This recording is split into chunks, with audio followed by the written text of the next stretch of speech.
안녕하십니까. 안동데일리 시청자 여러분 반갑습니다. 오늘은 5월 11일입니다. 여러분, 5월 10일이 대통령의 취임식이 있었습니다. 자, 그나저나 우리는 계속해서 4.15 총선 그리고 상부대선에 대한 이 부정선거에 대해서 관심을 갖지 않을 수가 없습니다. 그리고 5월 23일 날 대법원에서 굉장히 중요한 재판이죠. 민경욱 후보 인천 연수구을 선거무효 소송 재판이 예정되어 있습니다. 여러분들의 많은 관심을 부탁드리겠습니다. 그리고 5월 25일은 저의 선거의 자유방해죄에 대한 검찰이 항소한 사건에 대한 재판이 예정되어 있습니다. 여러분, 이번 23일 민경욱 후보의 재판, 선거무효 소송, 그리고 저의 선거의 자유방해죄에 대한 재판에 많은 관심을 가져주시기를 부탁드리면서 오늘은 대법관 김선수는 누구인가에 대한 설명을 하는 것이 필요하겠다 싶어서 준비했습니다. 김선수 대법관은 2011년 왕재산 사건은 2011년 7월 북한 225국 지령 간첩단 사건과 관련이 있습니다. 이에 대한 기사 내용이 월간 조선에 자세하게 나와 있습니다. 뒤에 보시면 아시겠지만 지금 대한민국은 이제 구멍이 나 있습니다. 보안에 이 엄청난 구멍이죠. 저 뒤에 보시면 컴퓨터 그리고 QR 코드가 있는데 간첩단 사건에서 바로 디지털 포렌식 얘기가 또 나오고 또 스테파노그라피 수법을 이 지능적으로 변한 이 북한의 간첩이 스테파노그라피의 기법을 썼다는 얘기죠. 스테파노그라피는 거기 QR 코드라든 표식에 특히 QR 코드에는 그들만 제작한 사람만 알 수 있는 정보를 담음으로써 거기에 해당되는 자신이 취득하고자 하는 것을 이제 심어 놓는 그런 겁니다. 그래서 정보를 가져가는 거죠. 취득하는 거죠. 중앙선거관리위원회가 이거 스테파노그라피를 쓰지 않았다라는 주장만 할 것이 아니라 투명하고 국민들이 납득할 수 있는 그런 해명이 있어야 되지 않겠는가 이런 생각도 한번 해봅니다. 그래서 이 대법관 김선수 대법관이 지금 걸어온 행보에 대해서 좀 말씀을 드리도록 하겠습니다. 나무위키에서 김선수 대법관을 설명한 것입니다. 한번 보죠. 예, 김선수 대법관인데요. 얼굴이 이렇게 생기셨고요. 예, 출생일이 1961년 4월입니다. 대한민국 대법관이고요. 전라북도 진안군에서 태어났고 우신고등학교 서울입니다. 3회 졸업생이고요. 서울과대학을 졸업하고 27회 사법시험에 수석으로 합격한 이후 판사나 검사를 선택하지 않고 88년 법무법인 시민종합법률사무소에서 노동인권 전문 변호사로 법조인 활동을 시작했다고 합니다. 사법시험 합격 이후에 지금까지 약 30년간 변호사로 활동한 노동법 전문가입니다. 지금까지 변호사를 일하면서 소수자 및 사회적 약자의 인권 신장을 위해 활동했다는 평가를 받고 있습니다. 1989년 민중미술운동 전국연합 건설준비위원회 소속 화가에 대한 국가보안법 위반 사건 변론을 맡아 수사 과정의 불법을 지적했고요. 또한 당시 헌법상 보장된 변호인과의 접견 교통권이 위법하게 제한된 상태에서 이루어진 피의자 신문조서 증거 능력을 부인하는 취지의 대법원 판결을 끌어낸 경력이 있습니다. 해당 판결은 형사소송 절차를 진보시킨 판결이라는 평가와 함께 1996년 사법연수원 교수들이 뽑은 10대 판결에 선정된 바가 있다고 합니다. 그리고 또 92년에는 ILO는 세계노동기구죠. 기본조약 비준 및 노동법 개정을 위한 전국 노동자 공동대책위원회의 집회신고에 대한 경찰의 집회금지 통고 처분 취소를 구하는 행정소송과 효력정지 신청을 대리했습니다. 이후 최초로 효력정지 결정을 받아내면서 집회 시위의 자유 향상에 기여했다는 평가를 받았고요. 94년에는 헌법소원을 통해 정당한 사유를 밝히지 않은 열람 등사 거부 처분이 위헌이라는 취지의 결정을 받아내기도 했다고 합니다. 이후 형사소송법은 개정됐고요. 네, 그런 경력이 있습니다. 이 노동법 전문 변호사로서 88년에 서울대 병원 근로자 1000여 명을 대리한 법정 수당 청구 소송은 통상임금 관련 법리를 정립하는 데 기여했음은 물론 서울지법에 노동전담부를 설치하게 한 계기가 됐다고 합니다. 긴박한 경영상 필요에 의한 경영상 해고의 경우도 엄격한 요건하에 허용돼야 한다는 판결을 이끌어낸 것도 그가 맡았던 주요 사건 중에 하나라고 합니다.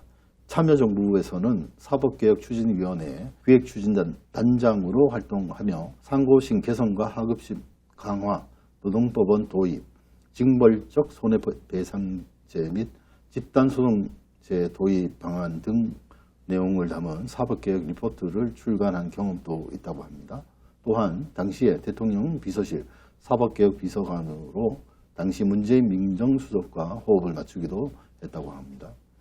그리고 황제산 사건의 변호를 맡은 바 있으며 통합진보당 위원정당 해산 사건에서 피청구인 대리인단을 이끌기도 하는 등 간첩들과 공안사범들을 변호해온 이력이 있습니다. 이력을 보면 알겠지만 진보법조인의 아이콘이라고 꼽히는 김 변호사는 법조계의 김선수는 상수라는 말이 나돌 만큼 10여 년 전부터 유력한 대법관 후보로 거론돼 왔습니다.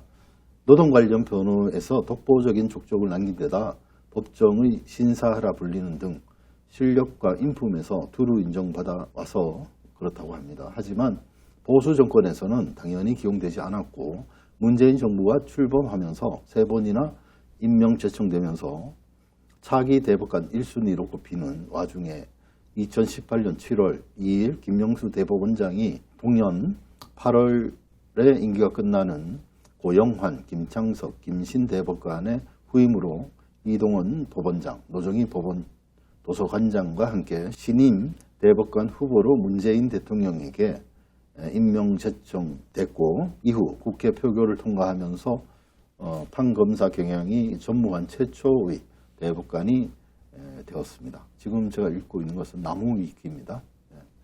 나무위키에서 읽고 있다는 것을 생각해 주시길 바랍니다. 그 다음에 자유한국당은 좌파 색채가 강한 김 변호사를 정치적 편향 인사라고 반발했지만 범여권 진영이 재보궐선거를 통해 국회 내 과반을 차지했기 때문에 7월 23일 청문회에서 큰 결격 사유가 발견되지 않는 이상 통과될 것으로 예측되었고 결국 7월 26일 함께 임명 제청된 이동원, 노정희 후보와 함께 청문 보고서가 채택되었고 국회 표결을 통과했습니다. 다만 노정희 후보와 같이 청문 보고서의 적격과 부적격 두 의견이 나란히 병기되었고 끝까지 자진퇴제 사퇴를 요구한 자유한국당 김선수 후보의 청문 보고서가 채택되자 퇴장한 그런 사례가 있습니다. 그리고 이제 대법관 임명 후에 그러면 이분이 어떤 이력이 있는지를 살펴보도록 하겠습니다. 위의 이력에서 예상된 것처럼 진보 색채가 강한 김명수 대법원 내에서도 가장 진보적인 성향의 대법관으로 평가가 됩니다. 2018년 10월 이정희 전 통합진보당 대표를 종북으로 표현한 변희재 미디어 워치 고문에게 명예훼손으로 인한 손해배상 의무가 인정된다는 소수 의견을 내기도 했고요. 2018년 11월에는 양심적 병역 거부를 병역법 위반으로 처벌해야 하는지 문제된 전원합의체 사건에서 양심적 병역 거부를 인정한 다수 의견에 함께하였다고 설명하고 있습니다. 2019년 8월에는 공기업이 근로자에게 지급하는 복지 포인트가 근로기준법상 임금에 해당하며 이에 대한 법정 수당을 지급해야 하는지 문제된 전원합의체 사건에서 임금에 해당하므로 법정 수당을 지급해야 한다는 소수 의견을 내기도 했고요. 19년 8월에는 박근혜 전 대통령이 삼성그룹의 영재센터 지원을 요구한 것이 강요죄에 해당한다고 보는 소수 의견을 낸 바 있습니다.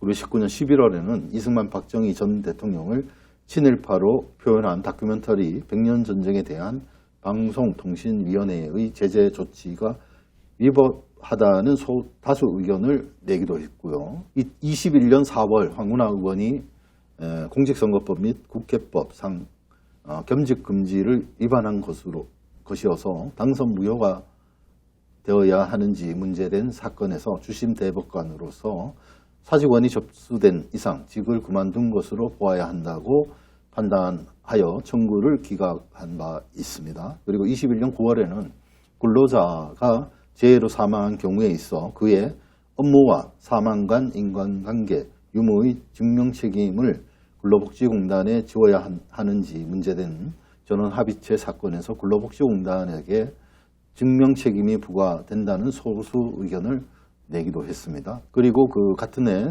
4월 21일 사적인 공간에서 합의하에 이루어진 남성 군인 간 성행위가 군형법상 추행의 죄에 해당하는지 문제된 전원합의체 사건에서 이 사건 피고인이 무죄라는 다수 의견의 결론에 동조하면서도 다수 의견의 근거는 합의하에 성행위를 했더라도 그것이 군기를 훼손할 우려가 있으면 유죄가 될 수 있다는 여지를 내포하고 있어 부당하다는 별개의 의견을 내기도 했습니다.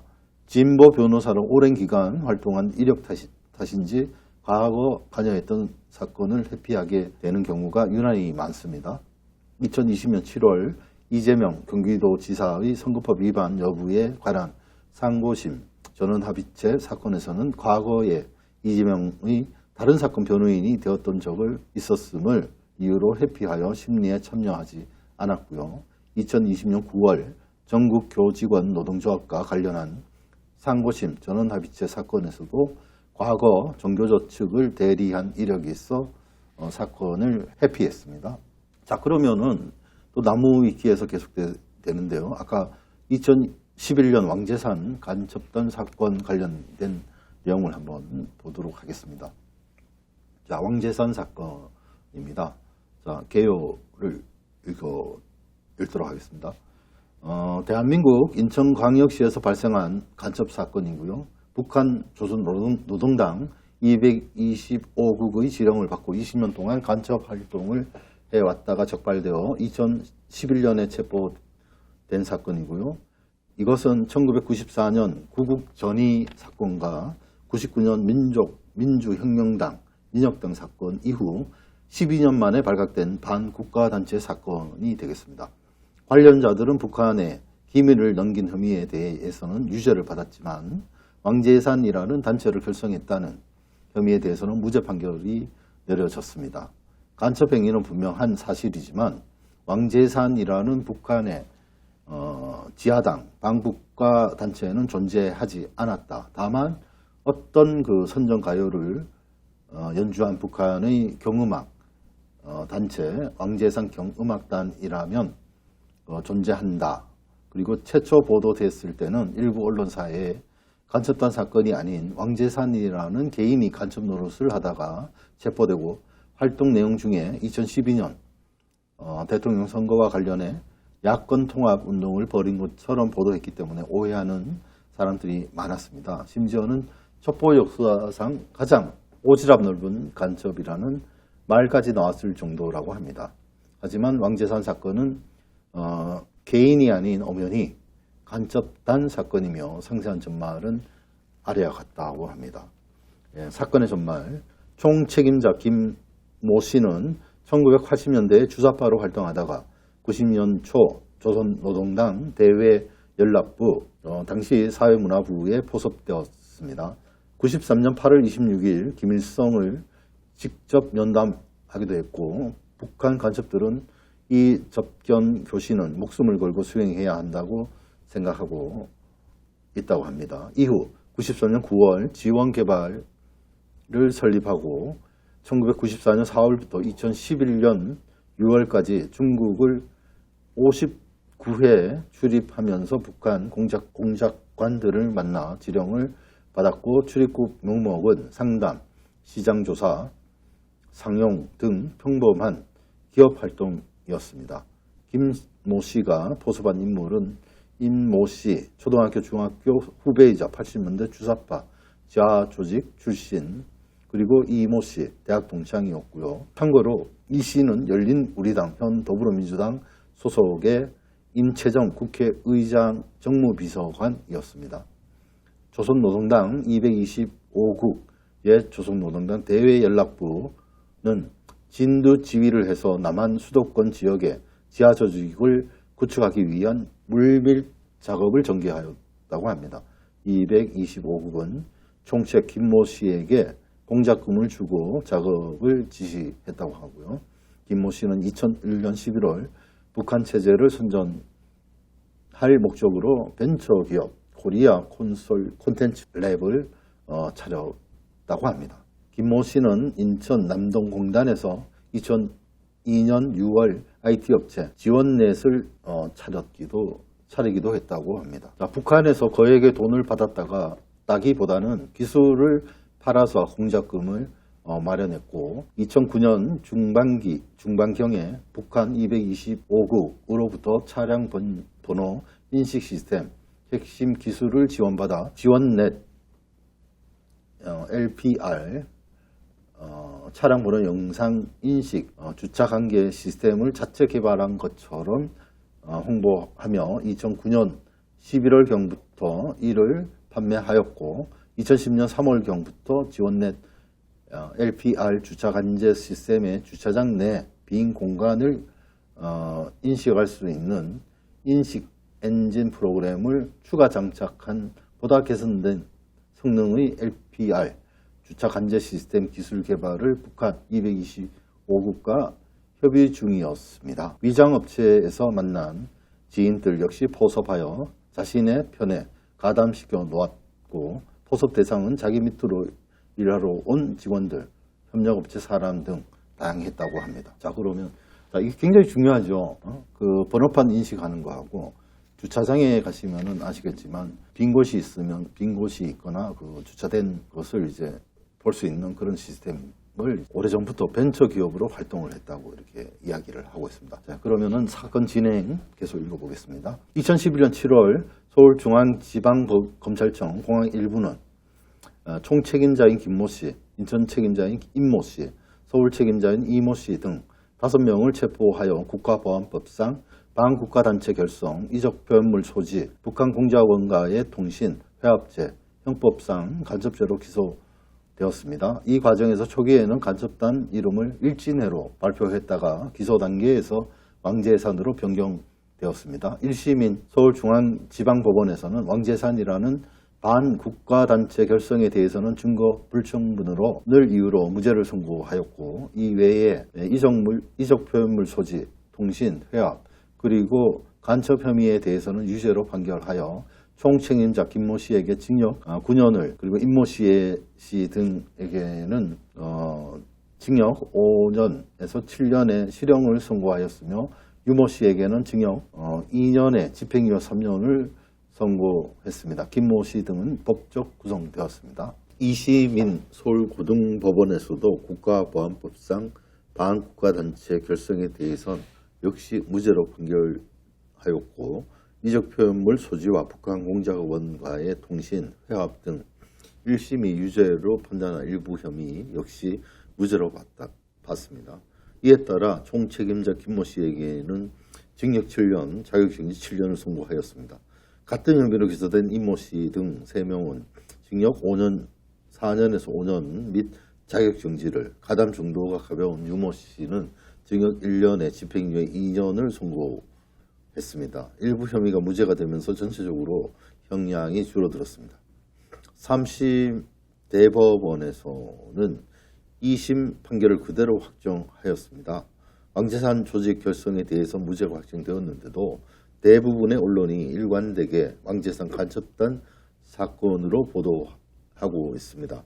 북한 225국 인천 간첩단 사건 정도가 더 적당한 명칭인데도 재판 과정에서 피의자 직과 사무실에서 검찰이 압수한 컴퓨터 하드디스크와 USB 메모리 및 파일, 출력본 등 디지털 증거 수백 점이 제출되었는데 이의 증거 능력에 관하여 여러 가지 논란이 있었습니다.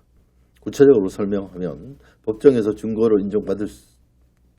인정받기 위해서는 법정에 제출된 증거가 바로 현장에서 압수한 진품이며 또한 수정, 조작이 가해지지 않은 원본 그대로의 것을 검찰이 증명해야 하는데 이 재판에선 그러한 절차들이 무시되었다는 것이었습니다.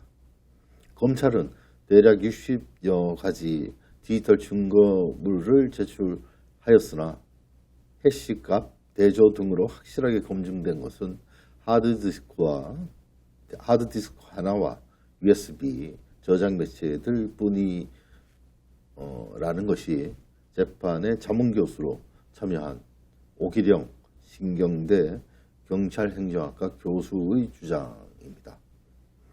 벌써 이때 재판에 그 변호인단으로 들어간 그 김선수 현재 그 대법관이 이런 주장을 했던 거죠. 그때부터 디지털 포렌식 그리고 이게 체인 오브 커스터디 연계 보관성 이 그 논리가 지금 우리 그 부정선거와도 관련되기 때문에 이렇게 방송을 한번 해봅니다. 계속하겠습니다. 그러나 1심, 2심, 3심 재판부 모두 이런 주장을 인정하지 아니하고 검찰이 제출한 디지털 증거품의 증거 능력을 인정하였습니다. 이런 디지털 증거의 증거 능력에 관한 이의 제기는 최근 들어서 급증하게 있는 게 사실입니다. 다만 법원이 대체로 검찰의 손을 들어주는 분위기입니다. 2014년 12월 통진당 해산과 관련해서도 새누리당 하태경 의원이 사건 당시 1, 2심 재판부에 증거로 제출된 북한 225국의 지령문 내용을 공개했습니다. 한편 민주사회를 위한 변호사 모임, 민변이죠. 민변은 중형선거의 유감이라는 뜻을 밝히기도 하였습니다. 다음은 월간조선 뉴스룸 기사입니다. 2021년 10월호에 실린 기사인데요. 뉴스 추적 북 225국 지령 왕재산 간첩단 사건 조사 뒷이야기를 한번 보도록 하겠습니다.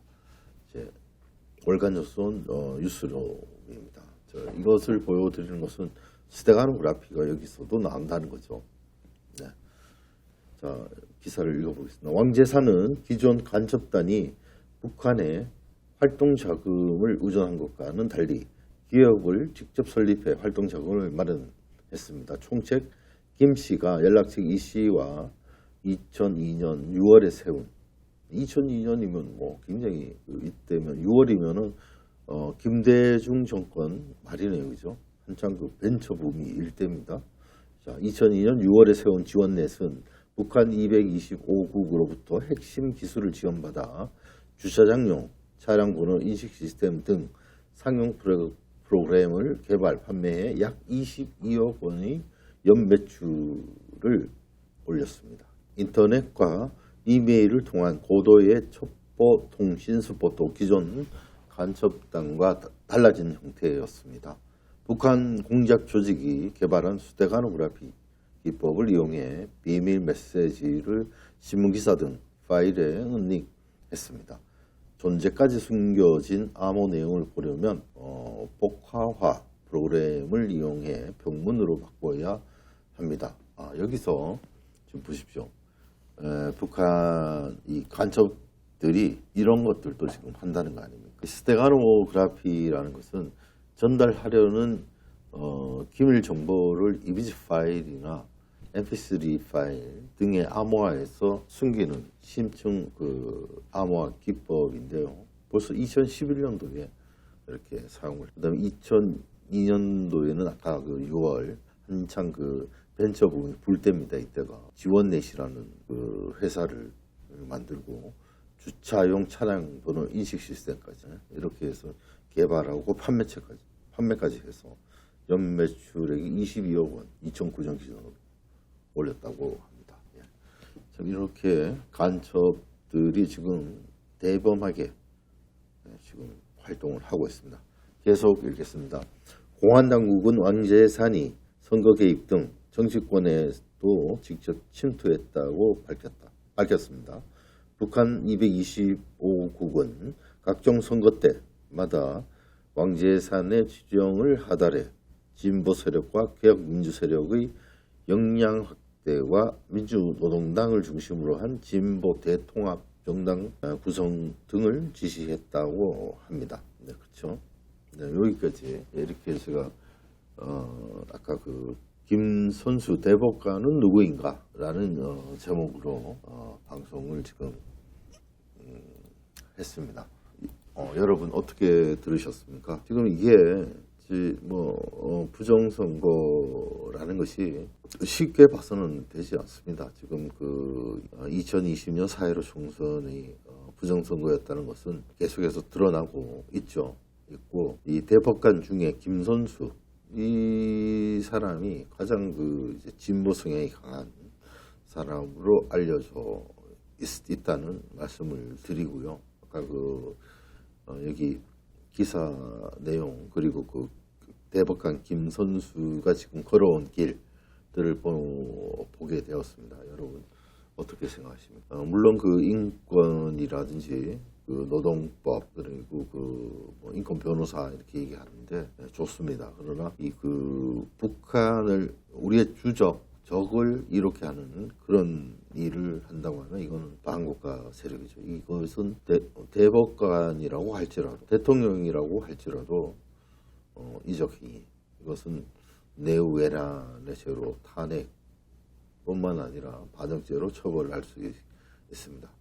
지금 오늘의 중점 내용은 이 김선수 대법관이 걸어온 길을 제가 말씀을 드린 것입니다.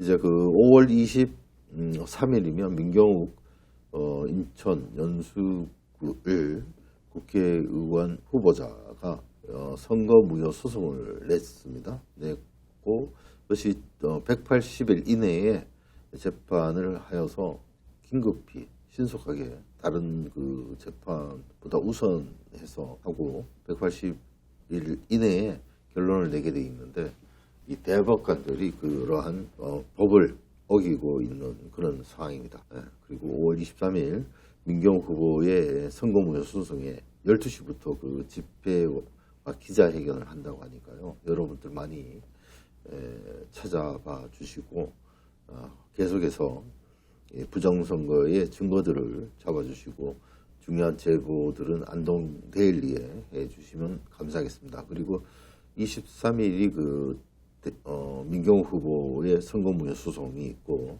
이틀 뒤인 25일 날은 저의 재판이 서울중앙지법에서 고등법원입니다. 항소심을 진행할 예정인데요. 여러분들의 많은 관심을 부탁드리겠습니다. 지금까지 시청해 주신 여러분 고맙습니다. 더욱더 열심히 하고 대한민국의 작용화 그리고 그 국가단체 그리고 법을 어기고 그리고 그 사회 불안을 조장하는 그런 세력들을 물리치는데 뜻을 함께 해주시면 고맙겠습니다. 지금까지 시청해주신 안동데일리 시청자 여러분 고맙습니다. 지금 조충렬 기자였습니다. 감사합니다.